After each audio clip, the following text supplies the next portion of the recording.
ஆண்டவராகிய இயேசு கிறிஸ்துவின் இனிய நாமத்திலே காட் சபை விசுவாசிகளுக்கு வாழ்த்துக்களை தெரிவித்துக் கொள்கிறேன். இந்த நாளிலும் தேவன் நமக்கு கொடுத்த ஒரு வேத வசனத்தை வாசிப்போம். அது சங்கீதங்களின் புஸ்தகம் 102வது சங்கீதம் 13வது வசனத்தை வாசிப்போம். தேவரீர் எழுந்தருளி சீயோனுக்கு இறங்குவீர். அதற்கு தயை செய்யும் காலமும் அதற்கு குறித்த நேரமும் வந்தது. நாம் ஜெபிப்போம்.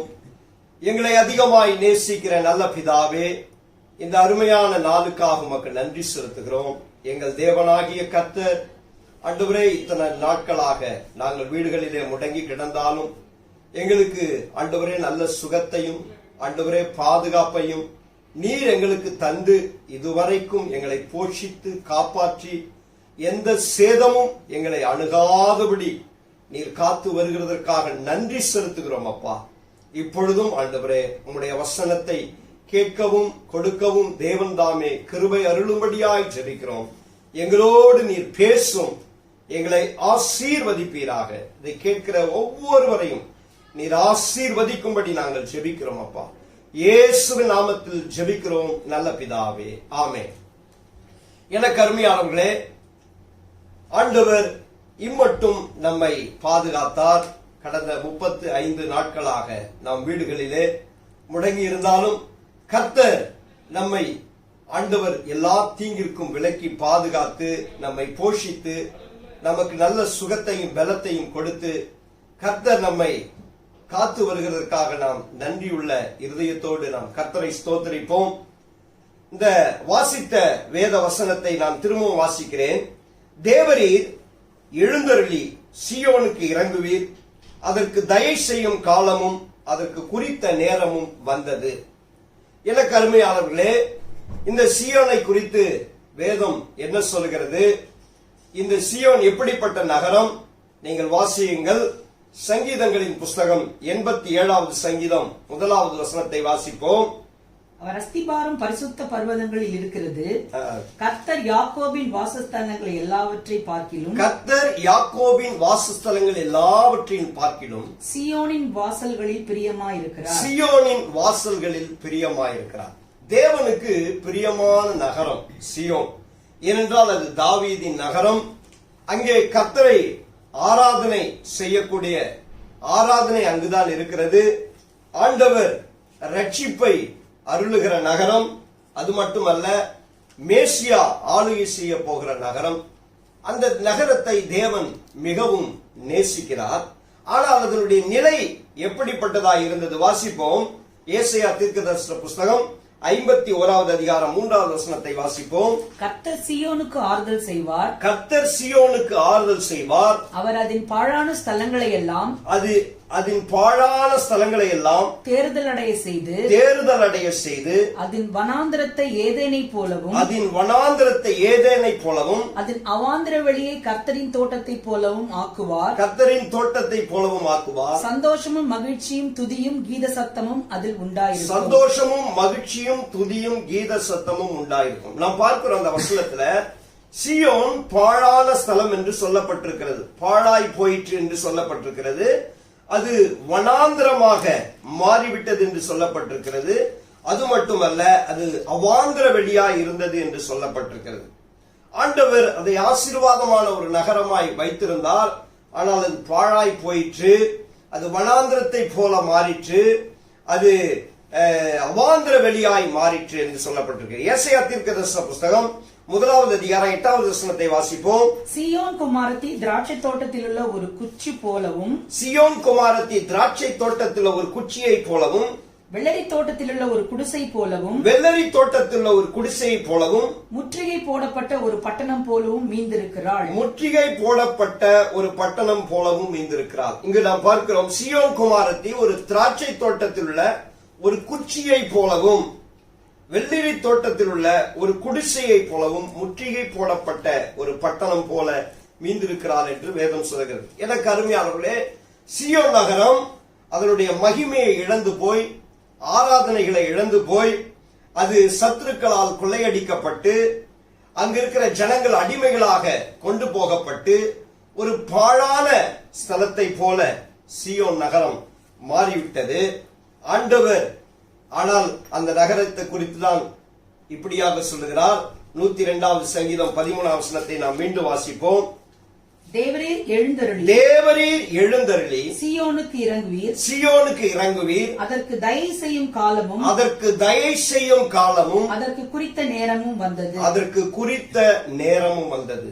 சீயோனுக்கு தேவன் ஆறுதல் செய்து அதற்கு இறங்குகிற ஒரு நேரம் வந்திருக்கிறது என்று வேதம் சொல்லுகிறது. எனக்கு அருமையானவர்களே, இன்றைக்கு கர்த்தருடைய வார்த்தையை கேட்கிற நீங்கள் ஒரு சீயோனை போல ஆசீர்வாதத்தை இழந்து போய், வேலைகளை இழந்து போய், நம்பிக்கை இழந்து போய், ஆசீர்வாதங்கள் இல்லாமல் முடங்கி கிடந்து, ஆராதனை இல்லாமல், மகிழ்ச்சி இல்லாமல், எங்கும் கேட்கிற துர்ச்செய்தியினாலே கலங்கி, பலவித சோதனைகளுக்குள்ளாக புலம்பி கண்ணீரோடு கூட இருக்கலாம்.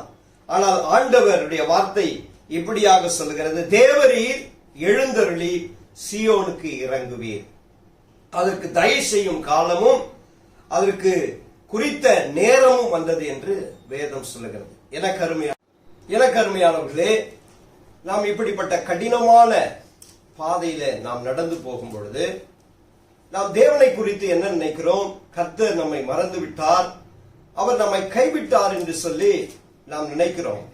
வேதம் சொல்லுகிறது, வாசிப்போம். ஏசாயா தீர்க்கதரிசன புஸ்தகம் 49வது அதிகாரம் 14வது வசனத்திலிருந்து வாசிப்போம். சீயோனோ கர்த்தர் என்னை கைவிட்டார், கர்த்தர் என்னை கைவிட்டார், ஆண்டவர் என்னை மறந்தார் என்று சொல்லுகிறாள். ஆண்டவர் என்னை மறந்தாள் என்று சொல்லுகிறாள். அடுத்த வசனம், ஸ்திரீயானவள் தன் கர்ப்பத்தின் பிள்ளைக்கு இறங்காமல், தன் கர்ப்பத்தின் பிள்ளைக்கு இறங்காமல் தன் பாலகனை மறப்பாளோ, தன் பாலகனை மறப்பாளோ, அவர்கள் மறந்தாலும் நான் உன்னை மறப்பதில்லை, நான் உன்னை மறப்பதில்லை. எனக்கு அருமையானவர்களே, சீயோன், ஆண்டவர் சீயோனை குறித்து என்ன சொல்லுகிறார் என்றால், கர்த்தர் என்னை கைவிட்டார், ஆண்டவர் என்னை மறந்தார் என்று சீயோன் சொல்லுகிறார். ஆனால் ஆண்டவர் உடைய வார்த்தை என்று சொல்லுகிறது, ஸ்திரீயானவள் தன் கர்ப்பத்தின் பிள்ளைக்கு இறங்காமல் தன் பாலகனை மறப்பாளோ, அவர்கள் மறந்தாலும் நான் உன்னை மறப்பதில்லை. கர்த்தர் சீயோனை ஒருபோதும் மறப்பதில்லை. ஒரு ஸ்திரீயானவள் தன் பாலகனை, தன்னுடைய பிள்ளையை மறந்து போனாலும் ஆண்டவர் ஒருபோதும் தமது ஜனத்தை மறந்து விடுகிறவர் அல்ல. எனக்கு அருமையானவர்களே, இந்த கடினமான சூழ்நிலையில நாம் பலவிதமான இக்கட்டுகளின் வழியாக இந்த முழு உலகமும் கடந்து போய் கொண்டிருக்கிறது. கிறிஸ்தவர்களாகிய நாமும், தேவனுடைய பிள்ளைகளாகிய நாமும் இப்படிப்பட்ட கொடிய காலத்திலே சோதனையின் வழியாய் நாம் கடந்து போகும் பொழுது தேவனை குறித்து என்ன நினைக்கிறோம்? கர்த்தர் என்னை கைவிட்டு விட்டார், என்னை மறந்து விட்டார் என்று சொல்லி நாம் நினைக்கிறோம். ஆனால் ஆண்டவர், ஒரு தாய் தன் பிள்ளையை மறந்தாலும் நான் உன்னை மறப்பதில்லை என்று ஆண்டவர் சொல்கிறார். இதோ என் உள்ளங்கையில் உன்னை வரைந்து வைத்திருக்கிறேன், உன் மதில்கள் எப்பொழுது எனக்கு முன்பாக இருக்கிறது. ஆண்டவர் நம்மை அவருடைய கரங்களிலே வரைந்து வைத்திருக்கிறார். அவர் ஒருபோதும் நம்மை மறப்பதில்லை. இந்த 102வது சங்கீதத்தை நாம் வாசிப்போம். இந்த 102வது சங்கீதம் எப்படிப்பட்ட சூழ்நிலையில எழுதப்பட்டது என்றால், இந்த சங்கீதத்தினுடைய முன்னுரையை வாசியுங்கள். இந்த சங்கீதத்தினுடைய முன்னுரையை வாசிப்போம். துயரப்படுகிறவன் துக்கத்தில் மூழ்கி கர்த்தரிடத்தில் தன் வியாகுலத்தை தெரிவித்து செய்யும் விண்ணப்பம். இந்த சங்கீதம் எப்படிப்பட்ட சூழ்நிலையில் எழுதப்பட்டது என்றால், துயரப்படுகிறவன் துக்கத்தில் மூழ்கி கர்த்தரிடத்தில் தன் வியாகுலத்தை தெரிவிக்கும் ஒரு விண்ணப்பமாயிருக்கிறது. பாருங்க, இந்த விண்ணப்பத்தை எழுதுகிற அந்த மனுஷன் எவ்வளவு பாடுகளை அனுபவிக்கிறான் என்பதை சொல்லுகிறான். வாசிப்போம். 4வது வசனத்தை வாசிப்போம். என் இருதயம் புல்லை போல் வெட்டுண்டு உலர்ந்தது, என் போஜனத்தை புசிக்க மறந்தேன். பாருங்க, இந்த வியாகுலத்தில் அந்த சங்கீதத்தை எழுதுகிறவன் இப்படியாக எழுதுகிறான், என் இருதயம் உலர்ந்து போயிற்று, என் எலும்புகள் மாம்சத்தோடு ஒட்டி கொண்டது. வாசிப்போம். அடுத்த வசனத்தை வாசிப்போம். என் பெருமூச்சின் சத்தத்தினால் என் எலும்புகள் என் மாம்சத்தோடு ஒட்டி கொள்ளுகிறது. வனாந்திர நாரைக்கு ஒப்பானேன், பாழான இடங்களில் தங்கும் ஆந்தையை போலானேன். நான் நித்திரை இல்லாமல் வீட்டின் மேல் தனித்திருக்கும் குருவியை போலானேன். நாடோறும் என் சத்துருக்கள் என்னை நிந்திக்கிறார்கள். நாடோறும் என் சத்துருக்கள் என்னை நிந்திக்கிறார்கள். என்மேல் மூர்க்க வெறி கொண்டவர்கள் என்மேல் மூர்க்க வெறி கொண்டவர்கள் எனக்கு விரோதமாய் சாபமிடுகிறார்கள். நீர் என்னை உயர தூக்கி தாழ தள்ளினீர். உமது சினத்திற்கும் கடும் கோபத்திற்கும் உள்ளானேன். ஆதலால் நான் சாம்பலை அப்பமாக புசித்து என் பானங்களை கண்ணீரோடே கலக்கிறேன். என் நாட்கள் சாய்ந்து போகிற நிழலை போல் இருக்கிறது. புல்லை போல் உலர்ந்து போகிறேன். பாருங்க, இந்த மனுஷன் எவ்வளவு பாடு அனுபவிக்கிறதாக அவன் எழுதியிருக்கிறான் என்றால், அவன் இருதயம் உலர்ந்து போயிற்று. அவன் போஜனத்தை மறந்து போனான். எலும்புகள் மாம்சத்தோடு ஒட்டி கொண்டது. வனாந்திரத்துல இருக்கிற ஒரு நாரையை போல, பாழான இடங்களில் தங்கி இருக்கிற ஒரு ஆந்தையை போல, தனித்திருக்கிற ஒரு குருவியை போல அவன் அப்படியாக நாடோறும் அவனுடைய சத்துருக்கள் அவனுடைய நிந்திக்கிறார்கள். பாருங்க, சாம்பலை அப்பமாக புசித்து எவ்வளவு வேதனையோடு இந்த சங்கீதத்தை எழுதுகிறான். ஒருவேளை அப்படிப்பட்ட வேதனைகளும் துக்கத்தையும் இந்த நாட்களிலே நீங்கள் கடந்து போய் கொண்டிருக்கலாம். எனக்கு அருமையானவர்களே, நம்முடைய வாழ்க்கையில இதுவரையும் இல்லாத ஒரு கடினமான ஒரு சூழ்நிலையை நாம் கடந்து போயிருக்கிறோம். நம்முடைய வாழ்க்கையில சந்தோஷத்தை இழந்து போய் பயத்திலும் அச்சத்திலும் பலவிதமான குழப்பத்திலும், இந்த பிரச்சனையிலிருந்து எப்பொழுது விடுதலை கிடைக்கும் என்று சொல்லி எதிர்பார்ப்பிலும், திரும்பவும் நான் எப்படி என் வேலைக்கு போவேன், என் தொழிலை நான் எப்படி நடத்துவேன், என் பிள்ளைகளை நான் எப்படி படிக்க வைப்பேன், என்னிடத்தில் இருந்த எல்லா நம்பிக்கையும் நான் இழந்து போயிருக்கிறேனே, எல்லா பொருளையும் நான் இழந்து போயிருக்கிறேனே என்று சொல்லி நீங்கள் தனித்து வேதனையோடு கண்ணீரோடு கூட இருக்கலாம். ஆனால் கர்த்தருடைய வார்த்தை நமக்கு ஒரு பெரிய நம்பிக்கையை கொடுக்கிறது. அந்த 13ஆம் வசனத்தை நாம் வாசிப்போம். தேவரீர் எழுந்தருளி சீயோனுக்கு இறங்குவீர், அதற்கு தயை செய்யும் காலமும் அதற்காக குறித்த நேரமும் வந்தது. எனக்கு அருமையானவர்களே, நாம் பலவிதமான சோதனைகள் கடந்து போகும் பொழுது, கடந்த வாரம் சொன்ன சோதனைகளும் பாடுகளும் கொஞ்ச காலம்தான் என்று சொல்லி, ஆண்டவர் அதற்கு பிறகு ஒரு நேரத்தை குறித்து வைத்திருக்கிறார், ஒரு காலத்தை குறித்து வைத்திருக்கிறார். தேவன் எழுந்தருளி இருக்கிறார். எனக்கு அருமையானவர்களே, இதுவரைக்கும் நாம் பலவிதமான பாடுகளை இந்த 35 நாட்கள் நாம் கடந்து விட்டோம். ஆனால் தேவன் எழுந்தருளுகிற ஒரு நேரம் வந்திருக்கிறது. எனக்கு அருமையானவர்களே, கடந்த நாட்களில் நான் ஜெபித்த பொழுது கர்த்தர் எனக்கு சொன்ன வார்த்தை என்னவென்றால், தேவன் எழுந்தருள போகிறார். அல்லேலூயா, தேவன் எழுந்தருள போகிறார். ஏனென்றால் அந்த நேரம் வந்துவிட்டது. இதுவரைக்கும் நாம் பலவிதமான பாடுகள் வழியாக கடந்து போயிருக்கலாம். கர்த்தர் நமக்காக எழுந்தருளுகிறார். எழுந்தருளுகிறார் என்றால் என்ன? தேவனுடைய வைராக்கியத்தை காண்பிக்கிற ஒரு சொல்லுதான் எழுந்தருளுகிறார். அது மட்டுமல்ல, தேவனுடைய பலத்தை காண்பிக்க போகிறார். தேவன் எழுந்தருளி நமக்கு நியாயம் செய்ய போகிறார். தேவன் எழுந்தருளி நமக்கு நீதி செய்ய போகிறார். நம்முடைய சத்துருக்களை ஆண்டவர் ஒடுக்கி நம்மை விடுதலையாக்க போகிறார். இத சிம்பாலிக்கா சொல்லுகிற ஒரு வார்த்தை தான் தேவன் எழுந்தருளுகிறார். தேவன் எதற்காக எழுந்தருள போகிறார்?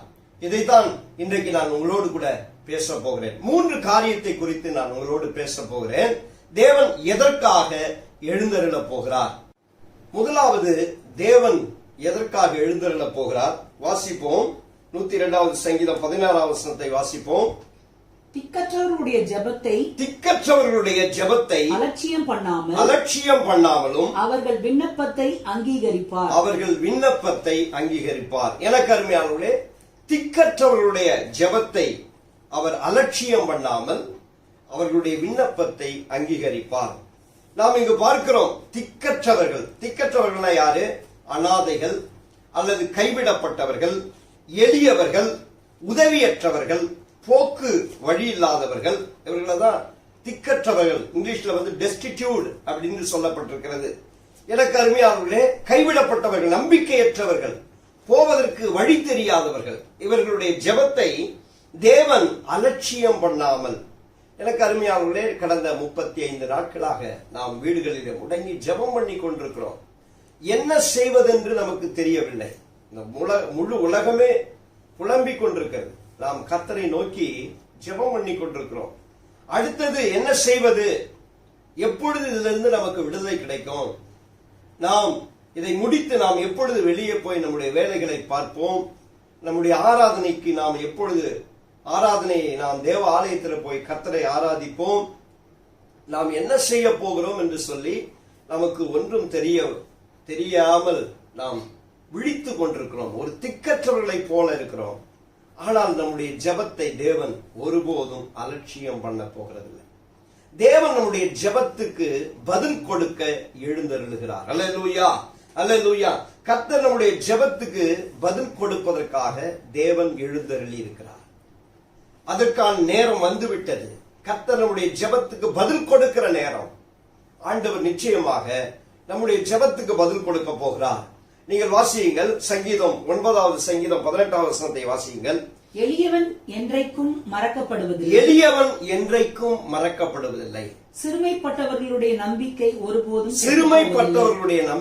ஒருபோதும் கெட்டு போவதில்லை. எனக்கு அருமையானவர்களே, எளியவனை தேவன் ஒருபோதும் மறக்க மாட்டார். அவர்கள் நம்பிக்கை ஒரு நாளும் கெட்டு போவதில்லை. நாம் கர்த்தரையே நம்பி இருக்கிறோம். நாம் ஆண்டவருடைய சமூகத்தில் இவ்வளவு நாட்களாக ஜெபம் பண்ணி கொண்டிருக்கிறோம். நம்முடைய ஜெபத்தை கேட்கிற தேவன், அவர் எளியவர்களுடைய ஜெபத்துக்கு செவி கொடுக்கிறார். அழுகையோடும் கண்ணீரோடும் வருகிற அவர்களுடைய ஜெபத்துக்கு தேவன் பதில் கொடுக்கிறார் என்று வேதம் சொல்லுகிறது. எனக்கு அருமையானவர்களே, நம்முடைய ஜெபங்கள் ஒரு நாளும் வீண் போவதில்லை. கர்த்தர் நிச்சயமாக நம்முடைய ஜெபத்துக்கு பதில் கொடுக்க போகிறார். இதுவரைக்கும் நீங்கள் செய்த எல்லா ஜெபத்துக்கும் பதில் வரப்போகிறது. ஏன் தேவன் இப்படிப்பட்ட ஒரு சூழ்நிலையை நம்முடைய வாழ்க்கையில, நம்முடைய காலத்துல தேவன் ஏன் அனுமதித்தார்?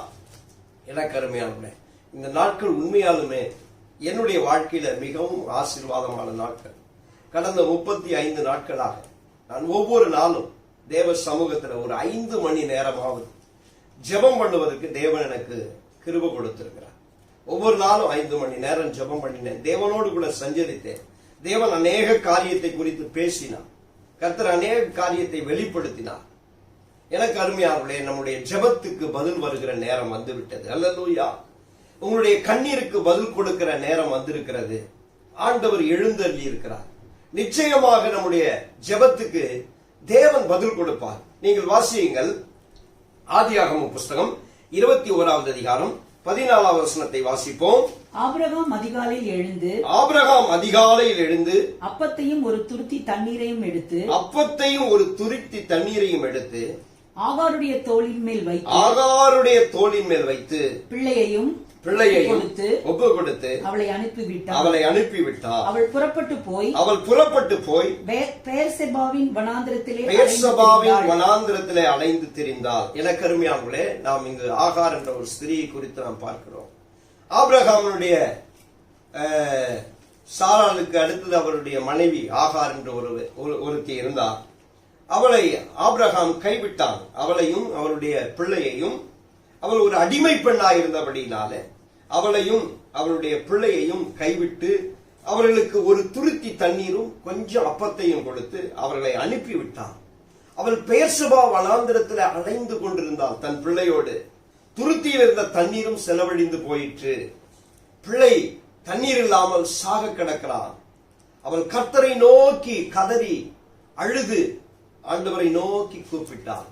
எனக்கு அருமையானவர்களே, கர்த்தர் பிள்ளையின் சத்தத்தை கேட்டு அவளுக்கு ஒரு துறவை தேவன் காண்பித்தார். எனக்கு அருமையானவர்களே, இந்த ஆகார் ஒரு திக்கற்றவளாக, கைவிடப்பட்டவளாக, துரத்தி அடிக்கப்பட்டவளாக, ஒரு அடிமை பெண்ணாய் இருந்தபடினால அவளுக்கு எந்த உரிமையும் இல்லை. ஆகார இந்த ஆபிரகாம் கணவன் கைவிட்டு விட்டார். ஆனால் கர்த்தர் அவளை கைவிடவில்லை. அவளுடைய கண்ணீருக்கு ஆண்டவர் பதில் கொடுத்தார். அவள் கர்த்தரை நோக்கி கூப்பிட்ட பொழுது தேவன் பிள்ளையின் சத்தத்தை கேட்டு வனாந்திரத்துல ஒரு துறவை தேவன் காண்பித்தார். எனக்கு அருமையானவர்களே, இன்றைக்கு நம்முடைய வாழ்க்கை ஒரு வனாந்திரத்தை போல இருக்கலாம். திக்கற்றவர்களாய் இருக்கலாம். உதவி செய்ய யார் நினைத்தாலும் உதவி செய்ய முடியாத ஒரு சூழ்நிலையில நாம் இருக்கலாம். ஏனென்றால் 40 நாட்களாக நாம் வேலைக்கு போகாமல் நாம் முடங்கி கிடந்து நாம் கண்ணீரோடு நம்முடைய எல்லாவற்றையும் இழந்து போய், நம்பிக்கை இழந்து போய், வேதனையோடு கூட இந்த நேரத்தில் நாம் இருக்கலாம். என்ன செய்வதென்று அறியாமல் இருக்கலாம். ஆனால் கர்த்தர் நம்மை ஒரு நாளும் கைவிட மாட்டார். நம்முடைய கூப்பிடுதலுக்கு அவர் செவி கொடுக்கிற தேவன். ஆபத்து காலத்தில் நீ நோக்கி கூப்பிடு, நான் உனக்கு மறு உத்தரவு அருளுவேன் என்று சொன்ன தெய்வம் நிச்சயமாக நம்முடைய கண்ணீரை, ஆண்டவர் நம்முடைய அழுகையின் சத்தத்தை, நம்முடைய கண்ணீரை காண்கிற தேவன். இந்த ஆகாரனுடைய அழுகுரலை கேட்ட என் தேவன் உங்களுடைய அழுகுரலையும் உங்களுடைய ஜெபத்தையும் உங்களுடைய விண்ணப்பத்தையும் ஆண்டவர் கேட்பதற்காக, பதில் கொடுப்பதற்காக அவர் எழுந்தருளுகிறார். ஹல்லேலூயா, ஹல்லேலூயா. அதற்கான நேரம் வந்திருக்கிறது. எனக்கு அருமையானவர்களே, அன்னாள் என்ற ஒரு ஸ்திரியை குறித்து நாம் பார்க்கிறோம். அன்னாளுக்கு பிள்ளை இல்லாமல் இருந்தது. அவள் தேவனுடைய சமூகத்துல கண்ணீரோடு விண்ணப்பம் செய்தார். கர்த்தர் அவளுடைய ஜெபத்தை கேட்டு அவளுக்கு விண்ணப்பத்திற்கு செவி கொடுத்தார். எனக்கு அருமையானவர்களே, நம்முடைய தேவன் ஜெபத்துக்கு செவி கொடுக்கிற தேவன். நம்முடைய தேவன் நிச்சயமாக நமக்கு பதில் கொடுக்கிற தேவன். உங்களுக்கு எல்லாருக்கும் தெரியும், சில வருடங்களுக்கு முன்பாக நம்முடைய சபைக்கு ஒரு பெரிய தொகை தேவைப்பட்டது. நாம் ஒரு வாரம் கூடி ஜெபம் பண்ணினோம். ஒவ்வொரு நாளும் 3 மணி நேரம், 5 மணிலிருந்து 8 மணி வரைக்கும் நாம் தொடர்ந்து ஜெபம் பண்ணினோம். 7 நாள் ஜெபம் பண்ணினோம். 7வது நாள் எனக்கு தேவன் ஒரு தரிசனத்தை கொடுத்தார். ஒரு மனிதன் வந்து ஒரு கதவின் தாழ்பாக்கள் எல்லாம் உடைத்து, அந்த பூட்டுகள் எல்லாம் உடைத்து திறந்து ஆசீர்வாதத்தை கொடுக்கிறது போல ஒரு தரிசனத்தை கொடுத்தார். அடுத்த நாளே நாம் ஜெபத்துக்கு தேவன் பதில் கொடுத்து, நாம் என்ன தொகையை கேட்டோமோ கர்த்தர் அதை அடுத்த நாளே கொடுத்தார். நம்முடைய ஜெபங்கள் நிச்சயமாக பதில் கொண்டு வரும். நீங்கள் கண்ணீர் வடித்திருக்கிறீர்கள், நீங்கள் ஆண்டவருடைய சமூகத்தில் அழுதிருக்கிறீர்கள், விண்ணப்பம் பண்ணி இருக்கிறீர்கள். நிச்சயமாக கர்த்தர் நம்முடைய ஜெபத்துக்கு நிச்சயமாக பதில் கொடுக்கத்தான் அவர் எழுந்தருளியிருக்கிறார். சீயோனுக்கு ஆண்டவர் ஆறுதல் செய்கிற நேரம், சீயோனுக்கு தயவு செய்கிற காலம் வந்திருக்கிறது. தேவன் நமக்கு ஜெபத்துக்கான பதில் வரப்போகிறது. நிச்சயமாக ஆண்டவர் பதில் கொடுக்க அவர் எழுந்தருளினார் என்று வேதம் சொல்லுகிறது. எனக்கு அருமையானவர்களே, உங்களுடைய ஜெபத்துக்கு பதில் வருகிற நேரம், உங்களுடைய ஜெபத்துக்கு கர்த்தர் பதில் கொடுக்கிற நேரம், நீங்கள் எவ்வளவு ஜெபம் பண்ணினீர்களோ அதற்கேற்ற பலனை நிச்சயமாக இனி நீங்கள் பெறப்போகிறீர்கள் என்பதில் சந்தேகம் இல்லை. இரண்டாவது, தேவன் எதற்காக எழுந்தருள போகிறார்? வாசிப்போம். சங்கீதம் 102 19வது வசனத்தை வாசிப்போம். கர்த்தர் கட்டுண்டவர்களின் பெருமூச்சை கேட்கவும், கர்த்தர் கட்டுண்டவர்களின் பெருமூச்சை கேட்கவும், கொலைக்கு நியமிக்கப்பட்டவர்களை விடுதலையாக்கவும், கொலைக்கு நியமிக்கப்பட்டவர்களை விடுதலையாக்கவும். பாருங்க, கர்த்தர் எதற்காக எழுந்தருள போகிறார்? கர்த்தர் கட்டுண்டவர்களுடைய பெருமூச்சை கேட்கவும், கொலைக்கு நியமிக்கப்பட்டவர்களை விடுதலையாக்கவும் எழுந்தருள போகிறார். எனக்கு அருமையானவர்களே, இந்த நாட்களிலே நாம் பார்க்கிறோம், இந்த கொரோனா வைரஸ்னால அநேகர் கட்டுண்டு போய் அமெரிக்கா தேசத்தெல்லாம் ஒவ்வொரு நாளும் 3000 பேர் 4000 பேர் மரித்து கொண்டிருக்கிறார். கொலைக்கு நியமிக்கப்பட்டவர். பாருங்க, கடந்த நாட்கள்ல ஒரு டாக்டருடைய மரணம் ஒரு மிகுந்த வேதனை உள்ள மரணம். ஏனென்றால் அவர் உயிரோடு போகும்பொழுது அவர் இந்த வியாதியினாலே அவரை அழைத்து கொண்டு போனார்கள். ஆனால் அவரை யாருமே பார்க்க முடியவில்லை. அவருடைய சரீரத்தை கூட ஒரு நல்ல அடக்கம் பண்ண முடியாதபடிக்கு ஒரு மிகவும் வேதனையான காரியத்தை நாம் கண்டோம். எனக்கு அருமையானவர்களே, இன்றைக்கு இப்படிப்பட்ட வியாதியில அழைத்து கொண்டு போகிறார்கள். ஒரு நம்பிக்கை இல்லாம தான் போகிறாங்க. திரும்பி வருவோமோ வரமாட்டோமோ என்று சொல்லி கலங்கிதான் போகிறார்கள். எனக்கு அருமையானவர்களே, அப்படிப்பட்ட கட்டுண்டவர்கள், கொலைக்கு நியமிக்கப்பட்டவர்கள், கிட்டத்தட்ட 20 லட்சம் ஜனங்களுக்கு மேலாக இப்படிப்பட்ட வியாதியினாலே ஹாஸ்பிட்டல்ல கட்டப்பட்டவர்களாக, கொலைக்கு நியமிக்கப்பட்டவர்களை போல படுக்கையில, மரணப்படுக்கையில எத்தனையோ பேர் தவித்துக் கொண்டிருக்கிறார்கள். அவர்களை எல்லாரையும் ஆண்டவர் விடுதலையாக்கும்படியாகவும் அவர்களுடைய பெருமூச்சை கர்த்தர் கேட்கும்படியாக தேவன் எழுந்தருள போகிறார். எனக்கு அருமையான இந்த நாட்களிலே இந்த கொடிய வியாதி என்ன விதமான துக்கத்தை கொண்டு வருகிறதுனா, அவர்கள் மரிக்கிற தருவாயில அவர்கள் பெருமூச்சு மூச்சு விட முடியாதபடிக்கு அவர்கள் மரித்து போகிறத நாம் செய்திகள்ல பார்க்கிறோம். எனக்கு அருமையானவர்களே, கட்டுண்டவர்கள் என்று இங்கு யாரை குறித்து சொல்லப்பட்டிருக்கிறது? சிறைப்பட்டவர்களை குறித்து தான் இங்கு சொல்லப்பட்டிருக்கிறது. வாசிப்போம். சங்கீதம் 79 11வது சங்கீதத்தை வாசிப்போம். கட்டுண்டவனுடைய பெருமூச்சு கட்டுண்டவருடைய பெருமூச்சு உமக்கு முன்பாக வரட்டும். உமக்கு முன்பாக வரட்டும். கொலைக்கு நியமிக்கப்பட்டவர்களை உமது புயபலத்தினால் உயிரோடே காத்தருளும். உமது புயபலத்தினால் உயிரோடு காத்தருளும். கட்டுண்டவர்களுடைய பெருமூச்சு உமக்கு முன்பாக வரட்டும். கொலைக்கு நியமிக்கப்பட்டவர்களை உமது புயபலத்தினால் உயிரோடு காத்தருளும். எனக்கு அருமையானவர்களே, கட்டுண்டு கிடக்கிற ஜனங்கள், சிறைப்பட்டு கிடக்கிற ஜனங்கள், கொலைக்கு நியமிக்கப்பட்டவர்கள், மரணத்துக்கு நியமிக்கப்பட்டவர்கள், இவர்களை கர்த்தர் தமது புயபலத்தினால் உயிரோடு காக்கும்படியாக அவர் எழுந்தருள போகிறார். எனக்கு அருமையானவர்களே, எப்படிப்பட்ட மரண கட்டுகளாயிருந்தாலும் சரி, ஒருவேளை நாம இப்படிப்பட்ட வியாதியில சிக்கிக் கொள்ளாம நாம வீடுகள்ல இருக்கிறோம். ஆனாலும் பலவிதமான பயத்தின் கட்டுகள், பலவிதமான எதிர்காலத்தை குறித்த கவலையின் கட்டுகள், பலவிதமான சோர்வின் கட்டுகள், நஷ்டத்தின் கட்டுகள், இழப்புகளின் கட்டுகள், இவையெல்லாம் நம்மை சிறைப்படுத்தி இருக்கிறது. நாம் வீடுகள்ல முடங்கி கிடக்கிறோம், தனிமைப்படுத்தப்பட்டு கிடக்கிறோம். இந்த வியாதி ஒவ்வொருவரையும் சிறைப்படுத்தி இருக்கிறது. இது எல்லாரையும் சிறைப்படுத்தி வீட்டுல வச்சு லாக் பண்ணி இருக்கிறது. இதுல இருந்து, இந்த கட்டுகள் இருந்து விடுதலை அடைய முடியாமல் என்றைக்கு விடுதலை கிடைக்கும் என்று சொல்லி கட்டப்பட்டவர்களை போல நீங்களும் நானும் இருக்கலாம். ஆனால் நிச்சயமாக தேவன் நம்முடைய பெருமூச்சை கேட்கிற தேவனாக இருக்கிறார். அல்லேலூயா. அவர் நம்முடைய பெருமூச்சை கேட்டு கொலைக்கு நியமிக்கப்பட்டவர்களை உயிரோடு காக்கும்படியாக அவர் எழுந்தருள போகிறார். எனக்கு அருமையானவர்களே, இந்த வியாதிக்கு முடிவு வந்து விட்டது. இந்த வியாதிய கர்த்தர் அவர் இனியும் இதை தொடர ஆண்டவர் அனுமதிக்கிறது. எனக்கு அருமையானவர்களே, கடந்த நாட்களிலே நான் ஜெபம் பண்ணின பொழுது கர்த்தர் எனக்கு வெளிப்படுத்தின காரியம் தான், இதனுடைய பலத்தை ஆண்டவர் உடைத்து விட்டார். அதை குன்றி இன்னும் கொஞ்ச நாட்கள்ல இந்த வியாதியின் கூறுகள் முறியடிக்கப்பட்டு அது ஒன்றுமில்லாமல் போய்விடும்.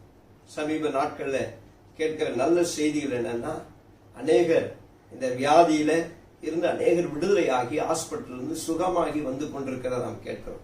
இதெல்லாம் நம்முடைய ஜெபத்துக்கான பதில் தான். ஆண்டவர் இந்த தமிழ்நாட்டில் சொற்ப ஜனங்களே, வயதானவர்களை தவிர வேறு யாரும் மறிக்கவில்லை. அநேகர் ஒவ்வொரு நாளும் நூற்றுக்கணக்கான ஜனங்கள் சுகமாகி வந்து கொண்டே இருக்கிறார். எனக்கு அருமையானவர்களே, தேவன் எழுந்தருளி இருக்கிறார். கட்டுண்டவர்களை விடுதலையாக்கும்படியாக, சிறைப்பட்டவர்களை விடுதலையாக்கும்படியாக தேவன் எழுந்தருளி இருக்கிறார். வாசிப்போம். ஏசாயா தீர்க்கதரிசன புத்தகம் 42வது அதிகாரம் 6வது வசனத்தை வாசிப்போம். ஏசாயா 42:6 வாசிப்போம். நீர் குருடருடைய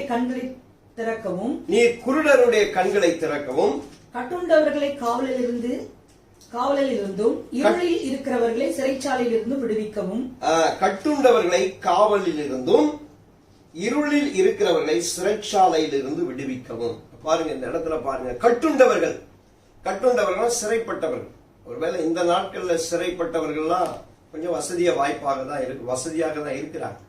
எல்லாம் அவங்களுக்கு எல்லா ஃபெசிலிட்டி இருக்கு. ஆனா அந்த நாட்கள்ல சிறைச்சாலையில இருக்கிறவர்கள் எந்த ஒரு மனித உரிமையும் அவங்களுக்கு கிடையாது. அவர்கள் அடைக்கப்பட்டால் அடைக்கப்பட்டதுதான். கட்டுண்டவர்கள் அவர்கள் வெளிச்சத்தை கூட காண முடியாதபடி இருளில் இருக்கிறவர்கள், அவர்களை சிறைச்சாலையிலிருந்து விடுதலையாக்கவும், இருளில் இருக்கிற ஜனங்களை சிறைச்சாலையிலிருந்து விடுதலையாக்கவும் அவர் எழுந்தருளி இருக்கிறார். எனக்கு அருமையானவர்களே, ஒருவேளை நீங்க ஒரு வீட்டுக்குள்ள இருந்தாலும் இருளில் இருக்கிற ஜனங்களை போல, சிறைச்சாலைக்குள்ளாய் இருக்கிற ஜனங்களை போல, கட்டுண்டவர்களை போல, அல்லது உங்களுக்குள்ளாகவே நீங்கள் கட்டப்பட்டவர்களாக உணர்ந்திருக்கிறவர்களை போல இருந்தாலும் தேவன் நிச்சயமாக விடுதலையாக்க அவர் எழுந்தருளி இருக்கிறார். உங்கள் கட்டுகள் எல்லாம் இனி அறுக்கப்பட்டு போகும். உங்கள் பயங்கள் எல்லாம் இனி நீங்கி போகும். உங்கள் சிறைச்சாலையிலிருந்து கர்த்தர் நிச்சயமாக விடுதலையாக்குவார். ஏசாயா 49:9 வாசிப்போம்.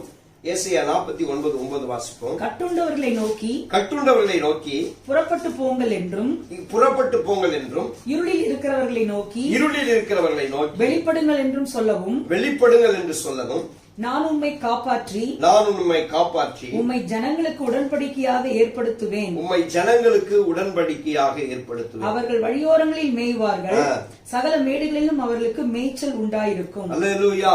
நாம் இங்கு பார்க்கிறோம், கட்டுண்டவர்களை குறித்து சொல்லும் பொழுது இருளில் இருக்கிறவர்கள் இணைந்து வருகிறது. கட்டுண்டவர்கள், இருளில் இருக்கிறவர்கள், இதெல்லாம் சிறைச்சாலையின் அனுபவத்தை குறித்து வேதத்தில் எழுதப்பட்டிருக்கிறது.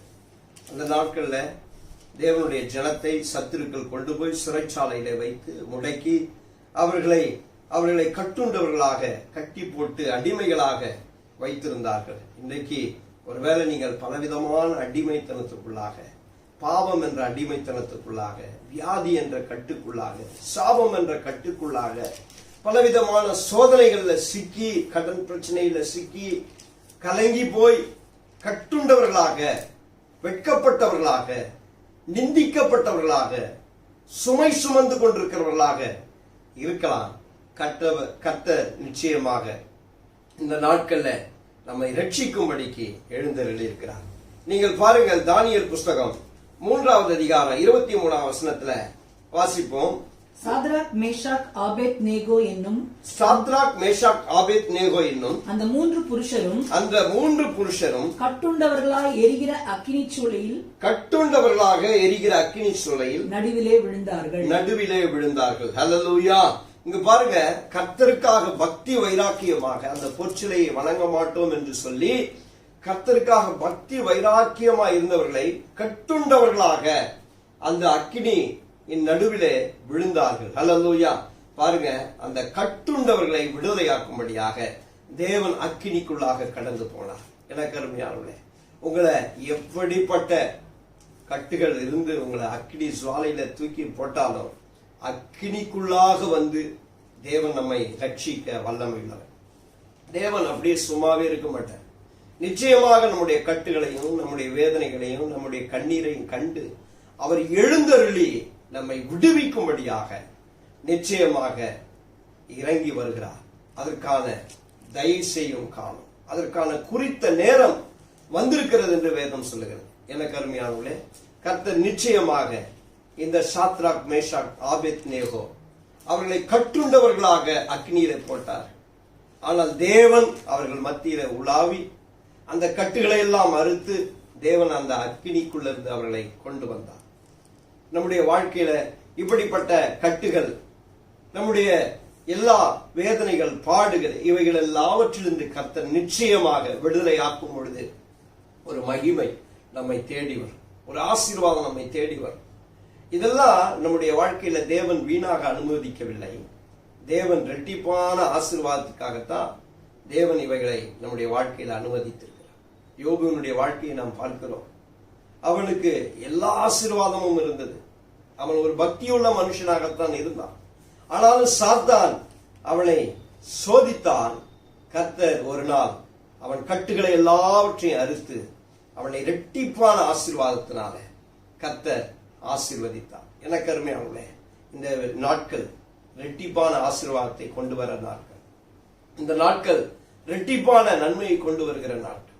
பவுலும் சீலாவும் சிறைச்சாலையில கட்டுண்டவர்களாக கர்த்தரை துதித்துக் கொண்டிருந்தார்கள்.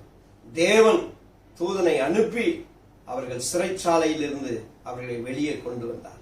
எனக்கு அருமையானவர்களே, நம்முடைய கட்டுகள் எல்லாம் அறுக்கப்படும், நம்முடைய கண்ணீரை எல்லாம் துடைக்கப்படும். ஏன்னா தேவன் எழுந்தருளி இருக்கிறார்.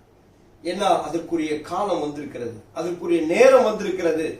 எனக்கு அருமையானவர்களே, நம்முடைய கட்டுகள் நிச்சயமாக அறுபட்டு போகும் என்பதில் சந்தேகம் இல்லை. ஒரு சில வருஷங்களுக்கு முன்பாக சில சோதனையின் வழியாக கடந்து போன பொழுது, அது 2-3 மாதங்கள் அந்த சோதனை என்னுடைய வாழ்க்கையில் நான் அனுமதித்தேன். இந்த சாட்சியை நான் உங்களுக்கு ஏற்கனவே சொல்லியிருக்கிறேன். நான் சில நாட்களாக உபவாசித்து ஜெபம் பண்ணின பொழுது கர்த்தர் ஒரு நாள் எனக்காக எழுந்தருளினார். அந்த சத்து விரட்டி அடிக்கப்பட்டு கர்த்தர் எழுந்த பொழுதே எனக்கு ஒரு பெரிய விடுதலை வந்தது. எனக்கு அருமையானவர்களே, நம்முடைய ஆண்டவர் நிச்சயமாக நம்முடைய கட்டுகளை எல்லாம் அறுப்பார்.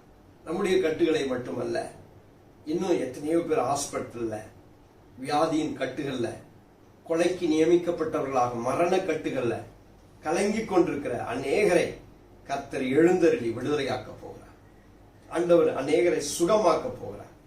அநேகருடைய வாழ்க்கையில் இருக்கிற கடன் பிரச்சனை நிச்சயமாக விடுதலையாக்க போகிறார். இரட்டிப்பான ஆசீர்வாதம் கடந்து வர போகிறது. உங்க கண்ணீருக்கெல்லாம் பதில் வர போகிறது. என்ன, தேவன் எழுந்தருளி இருக்கிறார்.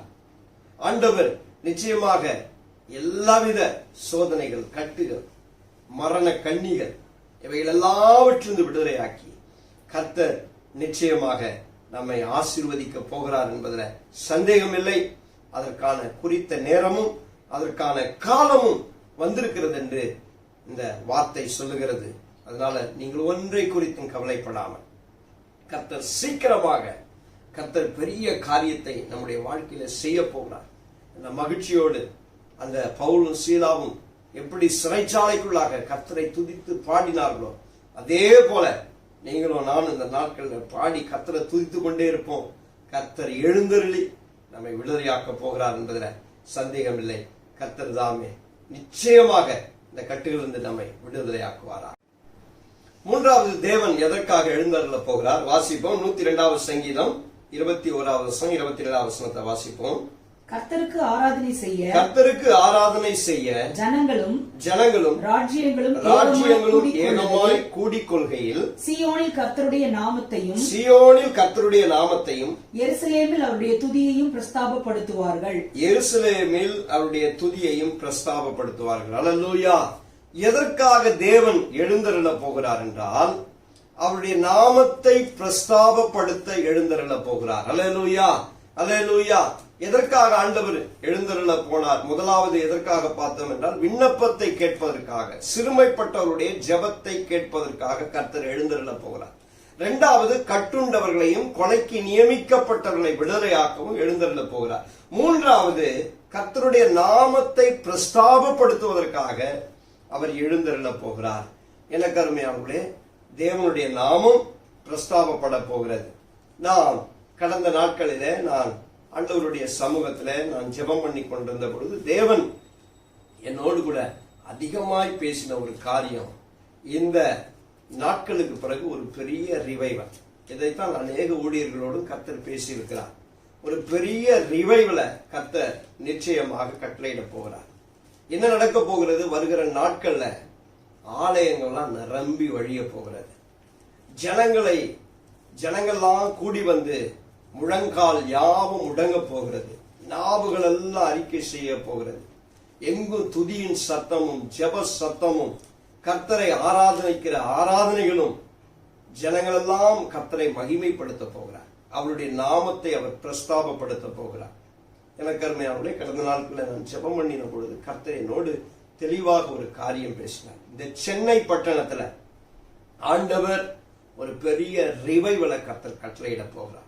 இன்னும் சில நாட்களுக்குள்ளாகவே ஆண்டவர் என்னோடு பேசின ஒரு வார்த்தை, இன்னும் சில நாட்களுக்குள்ளாக ஒரு பெரிய ரிவைவலை கர்த்தர் கட்டளையிட போகிறார். ஜனங்கள் கர்த்தரை கூடி ஆராதிக்க போகிறார்கள். நாம் இனி நம்முடைய ஆலயங்கள்லாம் நிரம்பி வழிய போகிறது. எங்கு பார்த்தாலும் ஆராதனையின் சத்தம் கேட்க போகிறது, துதியின் சத்தம் கேட்க போகிறது. ஜனங்கள் பரிசுத்தத்துக்கு நேராக கூடி வருவார்கள். கர்த்தருடைய சமூகத்தில் வந்து முழங்கால் படியிடுவார்கள், கர்த்தரை ஆராதிப்பார்கள். இனி இந்த நகரம் மகிழ்ச்சியினாலும் சந்தோஷத்தினாலும், இந்த நகரத்தில் மட்டுமல்ல முழு உலகத்திலும் கர்த்தர் ஒரு பெரிய எழுப்புதலை கட்டளையிட போகிறார். ஜனங்கள் பக்தி விருத்தி அடைய போகிறார். இங்கு பாருங்க, இன்னும் அநேக குடிகாரர்கள் மனம் திரும்ப போகிறார். அநேகருடைய வாழ்க்கையில மகிழ்ச்சியும் சந்தோஷமும் வரப்போகிறது. அநேகர் துக்கத்திலிருந்து மீள போகிறார். இதுதான் கர்த்தர் கடைசி நாட்கள ஒரு கொண்டு வரப்போகிற எழுப்புதல். ஜனங்கள் பரிசுத்தத்தின் மேல் பரிசுத்தத்தை அடைவார். அநேகருடைய வாழ்க்கையில களவுகள், திருட்டுகள் எல்லாம் இனி குறைய போகிறது. இனி பெரிய ஒரு ஆசீர்வாதம் நிச்சயமாக தேசங்களுக்கு வரப்போகிறது. தேவன் ஆளுகை செய்ய போகிறார். அவருடைய நாமத்தை பிரஸ்தாபப்படுத்த போகிறார். இனி கர்த்தரே தேவன் என்று அநேகர் அறிக்கை செய்ய போகிறார்.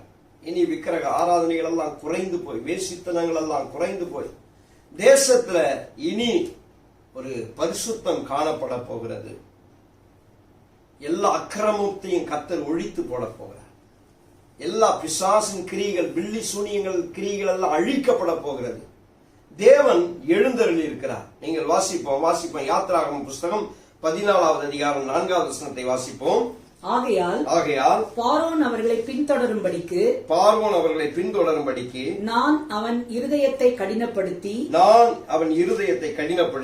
நானே கர்த்தர் என்பதை எகிப்தியர் அறியும்படிக்கு பார்வோனாலும் அவனுடைய எல்லா ராணுவத்தாலும் மகிமைப்படுவேன்.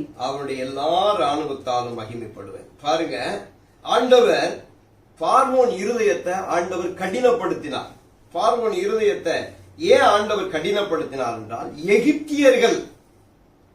எகிப்தியர்கள் எல்லாரும் கர்த்தரை அறியும்படிக்கு பார்வோனுடைய ராணுவத்தினாலே கர்த்தர் மகிமைப்பட போகிறார். அல்லேலூயா. இந்த கொள்ளை நோய் வந்ததற்கான காரணமே கர்த்தர் யார் என்பதை இந்த உலகத்துக்கு வெளிப்படுத்த போகிறார். கர்த்தரே தேவன் என்று சொல்லி அவர் நிரூபிக்க போகிறார். பாருங்க, டாக்டர்ஸ்ங்க, சயின்டிஸ்டுங்க, எல்லா பாலிட்டிஷியன்ஸுங்க, எல்லா தேச தலைவர்கள், இவர்கள் எல்லாரும் இப்பொழுது ஜனங்களை கைவிட்டு விட்டார். ஒன்றும் செய்ய முடியாது. அவங்கவுங்க ஓடி போய் ஒளிந்து கொள்ளுங்க. அதுதான் தேசத்துல ராஜாக்கள்லாம் சொல்றது, அதிபர்கள்லாம் சொல்றது என்னன்னா, வீடுக்குள்ளே இருங்க, வேற ஒன்றும் செய்ய முடியாது. எல்லாரும் கைவிட்டு விட்டார். பொருளாதாரம் நாளுக்கு நாள் குறைந்து பொருளாதார வீழ்ச்சி வரப்போகிறது. பாருங்க, அநேகர் வேலைகளை இழந்து போய்விட்டார். அமெரிக்க தேசத்துல இங்கிருந்து அநேகர் வேலைக்கு போனார்கள், வேலைகள் எல்லாம் இழந்து போய்விட்டார். தேசத்துல பஞ்சம் கொடிய, ஒரு தேசத்துக்கும் இன்னொரு தேசத்துக்கும் போட்டிகள், வாக்குவாதங்கள், சண்டைகள், யுத்தங்கள். ஆனால் கர்த்தர் இதன் மத்தியில தான் யார் என்றதை நிரூபிக்க போகிறார். அல்லேலூயா, அல்லேலூயா. எனக்கு அருமையானவர்களே, கர்த்தர் எழுந்தருளி இருக்கிறார். இந்த கொள்ளை நோய்க்கு ஒரு முடிவு உண்டாக போகிறது. ராஜாக்கள்லாம் அநேகர் ஆண்டவரை ஏற்றுக்கொள்ள போகிறார்கள். தேவனுக்கு பயந்து இனி ஆட்சி செய்ய போகிறார்கள். தேசத்துல ஊழல்கள்லாம் ஒழிய போகிறது. தேசத்துல எல்லாரும் கர்த்தருக்கு பயப்படுகிற பயம், கர்த்தரே தேவன் என்று இந்த உலகம் அறிந்து கொள்ள போகிறது. எனக்கு அருமையானவர்களே, தேவன் எகிப்தியர்களுக்கு தான் யாருங்கிறத நிரூபித்தார். இந்த உலகத்துக்கு தான் யாருங்கிறத கர்த்தர் நிரூபிக்கிறார். இன்றைக்கு அநேகர் பேசிக்கொள்ளுகிறதை கேள்விப்படுகிறோம். என்றால் வேதத்தில் சொல்லப்பட்டவைகள் எல்லாம் நிறைவேறி கொண்டிருக்கிறது. ஆண்டவர் எழுதின வார்த்தையின்படியே நடந்து கொண்டிருக்கிறது. இதை புறஜாதிகளும் அறிவார்கள். எனக்கு அருமையானவர்களே, நம்முடைய தேவன் சொன்னவைகள் எல்லாம் நிறைவேறி கொண்டிருக்கிறது. இந்த கடைசி நாட்கள்ல தேவன் வரப்போகிறார். அதற்கு முன்பாக ஒரு பெரிய எழுப்புதல் முழு உலகத்திலும். பாருங்க, ஒரு பெரிய எழுப்புதல். தேசத்தில் இருக்கிற எல்லா தடைகளையும் நீக்கி போடுகிறார். சுவிசேஷம் போகாத இடங்களுக்கெல்லாம் இனி சுவிசேஷம் போக போகிறது. யாரும் இனி தடை செய்ய போகிறது இல்லை. கர்த்தருடைய வசனம் எங்கும் இனி விதைக்கப்பட போகிறது. முழு உலகமும் கர்த்தரை அறிந்து கொள்ளுகிற நாட்கள். அது நிச்சயமா இந்த சென்னை பட்டணத்திலிருந்து தான் நடக்க போகிறது.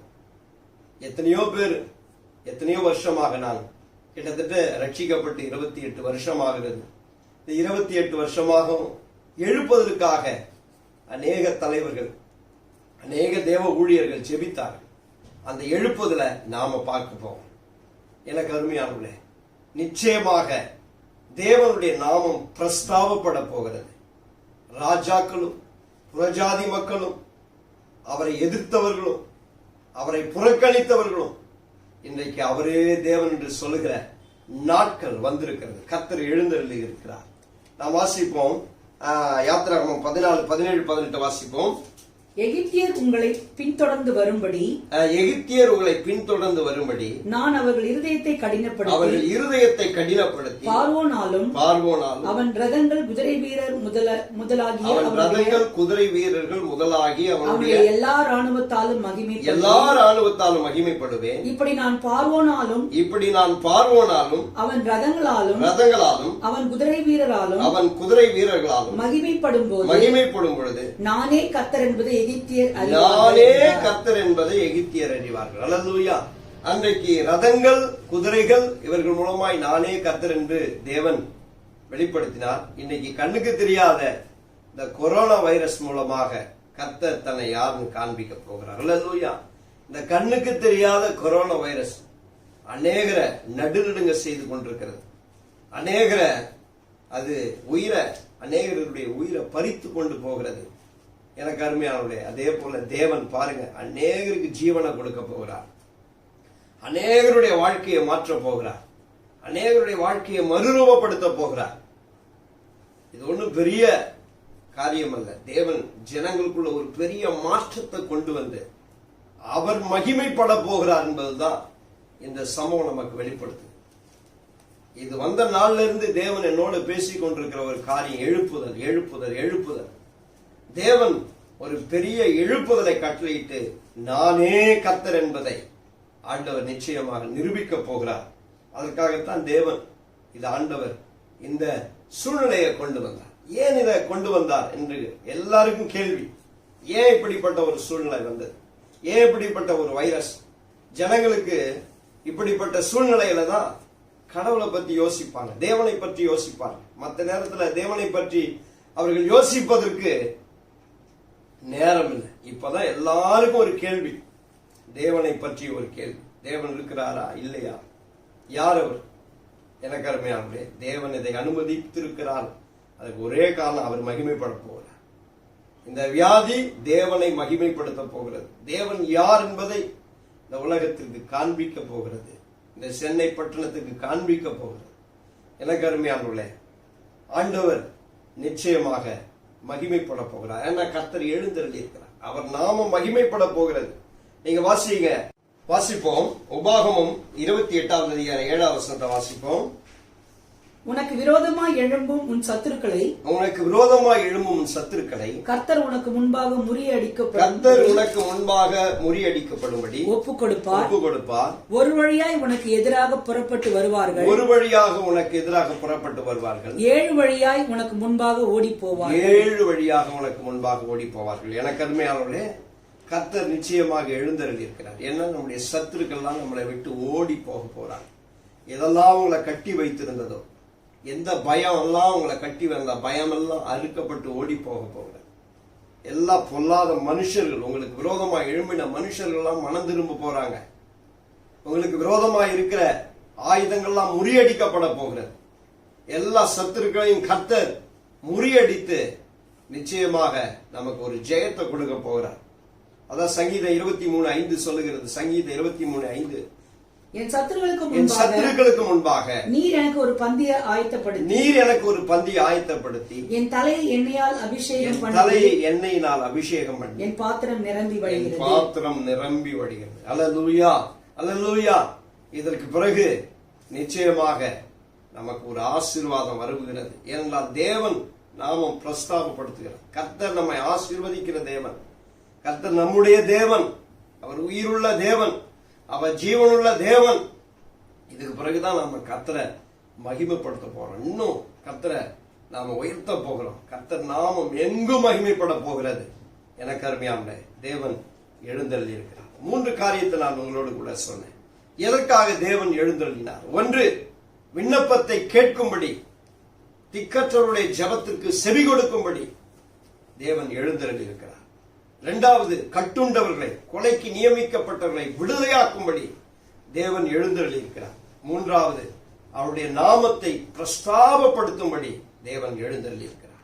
நிச்சயமாக எனக்கு அருமையானவர்களே, நம்முடைய ஆண்டவர் எழுந்தருளி சீயோனுக்கு தயை செய்யும் காலம் வந்திருக்கிறது. நிச்சயமாக நம்முடைய நம்பிக்கை வீண் போவதில்லை.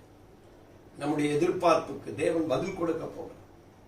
கட்டுகள் எல்லாம் அறுக்கப்பட்டு ஜனங்கள் உயிர்ப்பிக்க போகிறார். ஜனங்களுடைய வாழ்க்கையில ஒரு பெரிய ரிவைவ்ல எழுப்புதல் தேசத்துல கட்டளையிட போகிறார். ஆண்டவர் எழுந்தருளி இருக்கிறார். அதற்கான காலம் வந்துவிட்டது. நம்முடைய ஜெபங்களுக்கெல்லாம் பதில் வந்துவிட்டது. நிச்சயமாக தேவன் பெரிய காரியத்தை செய்ய போகிறார். இதை கேட்கிற உங்களுடைய வாழ்க்கையில தேவன் ஒரு பெரிய காரியத்தை, பெரிய ஆசீர்வாதத்தை இதற்கு பிறகு தரப்போகிறார். ஏனென்றால் தேவன் எழுந்தருளி இருக்கிறார். உங்களுடைய குடும்ப சூழ்நிலை எல்லாம் மாறப்போகிறது. நீங்க ஒருவேளை இழந்துட்டோம்னு நினைக்கலாம், ஆனா எல்லாம் ரெட்டிப்பான ஆசீர்வாதமாக திரும்ப வரப்போகிறது. கர்த்தர் நன்மையும் கிருபையும் ஆண்டவர் நிச்சயமாக நமக்கு இதற்கு பிறகு அருள போகிறார். கர்த்தர் தாமே நிச்சயமாக நம்மை ஆசீர்வதிப்பார். நாம் ஜெபம் செய்வோம். எங்களை அதிகமாய் நேசிக்கிற நல்ல பிதாவே, இந்த அருமையான நாளுக்காக நன்றி செலுத்துகிறோம். தேவரீர் சீயோனுக்கு தயவு செய்யும் காலம் ஆண்டவரே வந்திருக்கிறதற்காக உமக்கு நன்றி செலுத்துகிறோம். நீர் எங்களுக்காக எழுந்தருளி இருக்கிறீர் அப்பா. தேவன் எழுந்தருளி இருக்கிறீர். உம்முடைய பிள்ளைகளை எழுந்தருளி அவர்கள் கண்ணீருக்கும் ஆண்டவரே நீர் பதில் தரும்படியாய் ஜெபம் பண்ணுகிறோம். இவ்வளவு நாட்களாக நாங்கள் கண்ணீரோடு ஜெபித்திருக்கிறோம் அப்பா. ஆண்டவரே உம்முடைய சமூகத்துல உபவாசித்து ஜெபம் பண்ணி இருக்கிறோம். எங்கள் ஜெபத்துக்கெல்லாம் நீர் பதில் கொடுக்க போகிறீர் அப்பா. நன்றி தகப்பனே. ஆண்டவரே எத்தனையோ பேர் அப்பா ஹாஸ்பிட்டல்ல கொலைக்கு நியமிக்கப்பட்டவர்களைப் போல, கட்டுண்டவர்களைப் போல, விடுதலை இல்லாமல், நம்பிக்கை இல்லாமல், கவலையோடு கண்ணீரோடு மரண படுக்கையில் இருக்கிறாங்கப்பா. அவர்களை ஆண்டவரை ஹாஸ்பிட்டல்ல வைத்து விட்டு வெளியே அவர்கள் குடும்பத்தார் கண்ணீரோடு வேதனையோடு இருக்கிறார்கள் அப்பா. உலகமே கலங்கி கொண்டிருக்கிறது. மருத்துவ உலகமே ஆண்டவரை என்ன செய்வதென்று சொல்லி குழம்பிக் கொண்டிருக்கிறது அப்பா. தேசத்தின் தலைவர்கள் எல்லாம் நம்பிக்கை இழந்து கொண்டிருக்கிறார். எங்கள் தேவனாகிய கர்த்தர் எழுந்தருளி எங்களை விடுவிக்கும்படி நீர் இறங்கும்படி ஜெபம் பண்ணுகிறோம். நீர் எழுந்தருளி இருக்கிறீர். நிச்சயமாக விடுதலையாக்க போகிறீர். உங்களுடைய நாமத்தை நீர் பிரஸ்தாபப்படுத்தும் ஆண்டவரே. நீரே தேவன் என்பதை இந்த உலகம் அறிந்து கொள்ளட்டும். இயேசுவே கர்த்தர், அவர் ஒருவரே இரட்சகர். அவருடைய நாமமே அல்லாமல் ரட்சிக்கப்படுவதற்கு வேறொரு நாமம் இல்லை என்பதை இந்த உலகம் அறிந்து கொள்ளும்படியா தேவன் மனம் இறங்கும்படி ஜெபம் பண்ணுகிறோமா. உங்களுடைய நாமத்தை பிரஸ்தாபப்படுத்தும். வருகிற நாட்கள்ல ஆண்டவரே திரளான ஜனங்கள் கூடி வந்து உங்களுடைய நாமத்தை தொழுது கொள்ள போகிறார்களா. எங்கு சுவிசேஷம் ஆண்டவரே அப்பா பிரசங்கிக்கப்பட்டு அநேக ஜனங்கள் ரட்சிக்கப்பட்டு இயேசுவே ரட்சகர் என்று சொல்லி உங்களுடைய நாமத்தை அண்டிக் கொள்ள போகிறதற்காக நன்றி. ஒரு பெரிய ரிவைவலை நாங்கள் பார்க்க போகிறோம். எழுப்புதலை இந்த பட்டணத்தில் நாங்கள் பார்க்க போகிறோம். நீர் சொன்னீரப்பா, இதை சில நாட்களுக்குள்ளாக செய்ய போகிறதற்காக நன்றி. அதற்கு நீர் எங்களை ஆயத்தப்படுத்துகிறதற்காக ஸ்தோத்திரம். அதற்காக எங்களை தகுதிப்படுத்துகிறதற்காக ஸ்தோத்திரம். எங்கள் சபைகள் எல்லாம் தகுதிப்படுத்தும். ஊழியக்காரர்களாகி எங்களை தகுதிப்படுத்தும். கர்த்தாவை விசுவாச பிள்ளைகளாகி எங்களை இந்த எழுப்புதலுக்கு ஆயத்தப்படுத்தும் ஆண்டவரே. இதற்கு பிறகு நாங்கள் எப்படி இந்த ஊழியத்தை செய்வது, இந்த எழுப்புதலின் மத்தியிலே எப்படி நாங்கள் கர்த்தாவே அப்பா ஜனங்களுக்கு பிரயோஜனமாய் இருப்பது என்பதை சொல்லிக் கொடுங்கப்பா. கர்த்தர் தாம் இந்த நாட்களிலே எங்கள் ஜெபங்கள் ஒன்று வீண் போகிறதில்லை. எல்லா ரெட்டிப்பான நன்மையை கொண்டு வர போகிறதற்காக நன்றி.